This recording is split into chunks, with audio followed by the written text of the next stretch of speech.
I don't just want to make like art films that nobody sees. Why is it so hard for indie dramas to make money? Mm, I wish I knew the secret to that one. Um, I think I think it depends on the story. I think it's hard because comedies are so marketable because, everybody after a long, hard day um, wants to sit down and laugh and see something light and have a good time. I think I'm doing it all the time with my wife at home. We're scrolling through things. We're like, oh, that looks really interesting. And, we'll say like, yeah, but it's so intense looking. Like, do we really want to get into that tonight? Let's just watch something lighter, So I think comedies are easier. Dramas are more work and can be intense and bring up a lot of feelings. So I think you have to be ready for that as an audience. But if you make something compelling and there's comedy in it, I hate that distinction. I think I like to do dramas with comedy so that there are light moments in a drama, because I think that's how life is. It's life can be totally dramatic and then hysterically funny in like the next moment.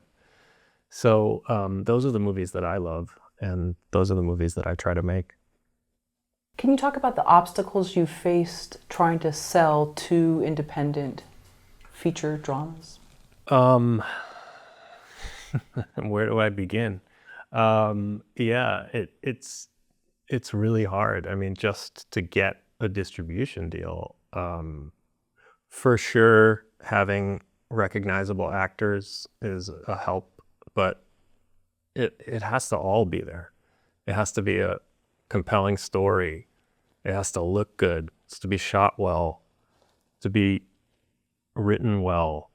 It has to have great performances. And I think if you have all the elements come together, then it's not always difficult. But it's also you have to go to the right festival and get it seen, and sometimes that's hard to do. So yeah, there's a ton of obstacles. So you really have to love what you're working on, especially as a director, because you're going to be with it for years. So, I'm always telling directors, like, if you don't love this story, don't make it, because you're going to be with it for years. And you're going to be pushing it up the hill, and you're going to be marketing it, and you're going to be trying to sell it. But if you love it, then it's all worth it. Did both your features screen in a theater, or did they? Yeah. Oh, okay. Yeah. Luckily, it was funny when we made those, it was 2013 and 2015. They were just starting that sort of day and date thing where they kind of used the theatrical as promotion for the streaming, so they could charge more on Amazon if they, have a theatrical. So I think we kind of came along at the right moment to get a theatrical, because it's nice to see your movie in the big screen. Can you tell us how you've sold each of your films?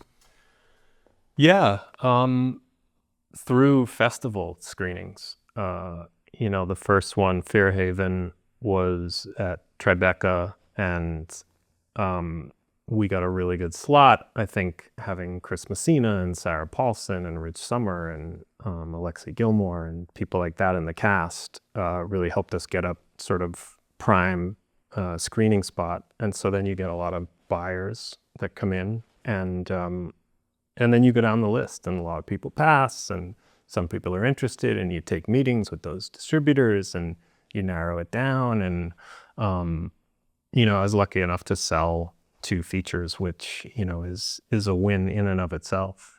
But then from there, it's getting them out there. If it's a small distributor and they're not going to put a ton into the marketing, you're doing a lot of that work by yourself. And now it's changed a lot since then. So now there's a lot of sort of self-distribution going on, and that's another avenue for filmmakers. So yeah, the landscape's constantly changing. And we'll see with the strike how it changes again. Yeah. Do you think that if you were a horror filmmaker or in another genre, that you could make more of a living being an indie filmmaker? Yes. Yeah, I think so. Because it's just those movies sell. People love the horror and to be scared, but I've never liked horror movies. I've never want to be scared like that, and it's just not my thing. So sure, I think if you try to do that, because I've had things like that, like, oh well, what's the horror movie that I could make that, but it's like if you kind of force the square peg into the round hole, it never really pays off. So I think it's about looking at the landscape of film and seeing what's out there and selling that I can do. And so my sort of answer to that was like, oh, I love doing romantic comedies. So that's something that can sell. So I could do an indie romantic comedy. So I think you're constantly kind of looking at the commercial and the art that you make and seeing where those two things can come together. Where are your films currently? Like what platforms?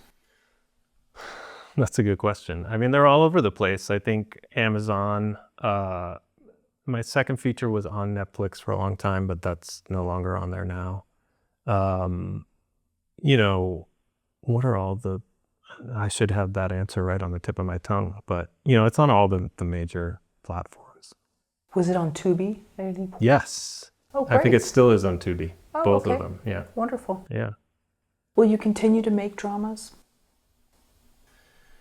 Yeah, I'll always make dramas with comedy. I think comedy, drama, I think I'll make movies that have a heart and are funny and are dramatic. Yeah, that have dramatic situations. So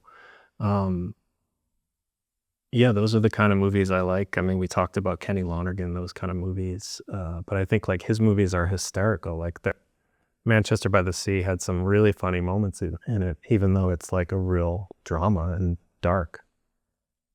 Do you think you could make an indie sort of a relationship film, but maybe more family friendly, and then try to market it to a streamer that you might end up making more money on and continue to do that?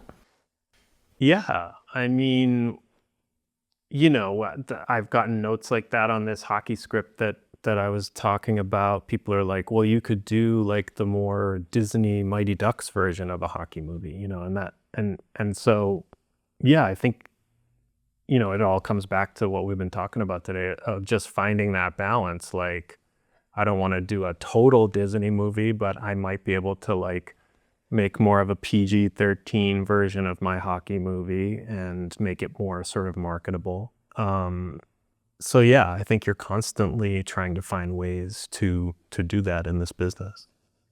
Is that something though that's really in your heart? Because it seems like you like more, sort of truthful, gritty, maybe doesn't have to have a pretty bow on it. Yeah, I mean, that's what I love to do. I love to make, but you also gotta make a living.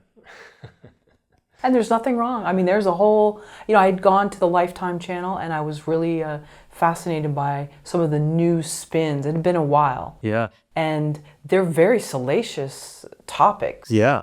And it's its own brand, and it doesn't have to be Lifetime, but I'm saying, right. In terms of there's a whole section of the population that they'll only watch certain films. Yeah, I mean, I don't just want to make like art films that nobody sees. So it's like you're always trying to connect with an audience. So I think I'm constantly doing that. Like that was, reading that story in the Times and, girl playing boys hockey in high school and like, that's a sort of marketable idea that I could do. So I think you're just constantly trying to see where you fit into the commercial landscape. And being able to do the stuff that you love to do, but also sell stuff and make a living.